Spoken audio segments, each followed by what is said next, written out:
Bollapalli reservoir వస్తే చాలా వరకు కంఫర్ట్ వస్తుంది.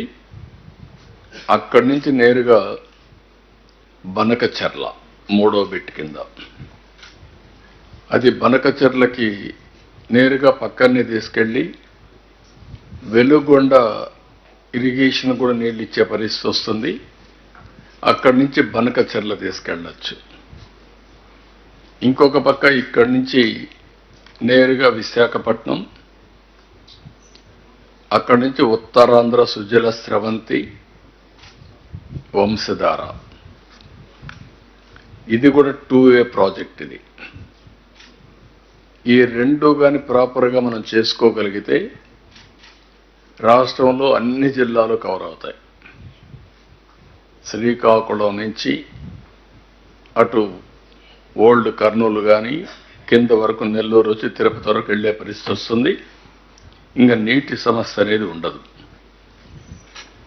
అయితే ఈ ప్రాజెక్టు యొక్క ప్రాముఖ్యత కూడా మీరు చూస్తే 50 లక్షల క్యూసెక్స్ డిశ్చార్జ్ చేసే కెపాసిటీ. చైనాలో ఉండే అతిపెద్ద డ్యామ్ 3 గార్జెస్ డ్యామ్, దానికంటే ఎక్కువ డిశ్చార్జ్ ఇది. అందుకే ఇది చూసినప్పుడు 93 మీటర్లు డయాఫామ్ వాల్, అత్యంత ఎత్తైన స్పిల్వే గేట్స్. అలాంటి మల్టీపర్పస్ ప్రాజెక్ట్ ఇది. దీన్ని యజ్ఞంలాగా చేశాం. 2014 నుంచి 19 వరకు రేయింబుగుళ్ళు పనిచేశాం. ఫస్ట్ నాకుండే అనుభవంతో ఆ రోజు 2014లో నేను ముఖ్యమంత్రి అవుతానే 7 మండలాలు తిరిగి ముంపు గురయ్యే మండలాలు ఇవ్వకపోతే నేను ప్రమాణ స్వీకారం చేయని గట్టిగా చెప్పాం. దాంతో కేంద్రం కూడా ఫస్ట్ కేబినెట్ పెట్టుకొని 7 మండలాలు ఇచ్చిన తర్వాతనే పార్లమెంట్ సమావేశాలు ఏర్పాటు చేశారు. దాని మీద మనం చూస్తే చాలా స్పష్టంగా ముందుకు పోయాం. ఒక్క రోజులో స్పిల్ ఛానల్లో 32,215 క్యూబిక్ మీటర్ల కాంక్రీట్ వేసి గిన్నిస్ రికార్డు కూడా బ్రేక్ చేశాం. అదే మరి మీరు హెడ్ వర్క్ పనులు చేస్తూనే పైన కిందన కాఫర్ డ్యాములు, ఎగువ కాఫర్ డ్యామ్, దిగువ కాఫర్ డ్యామ్ రెండు కూడా కంప్లీట్ చేశాం. డయాఫామ్ వాల్ని 414 రోజుల్లో పూర్తి చేశాం.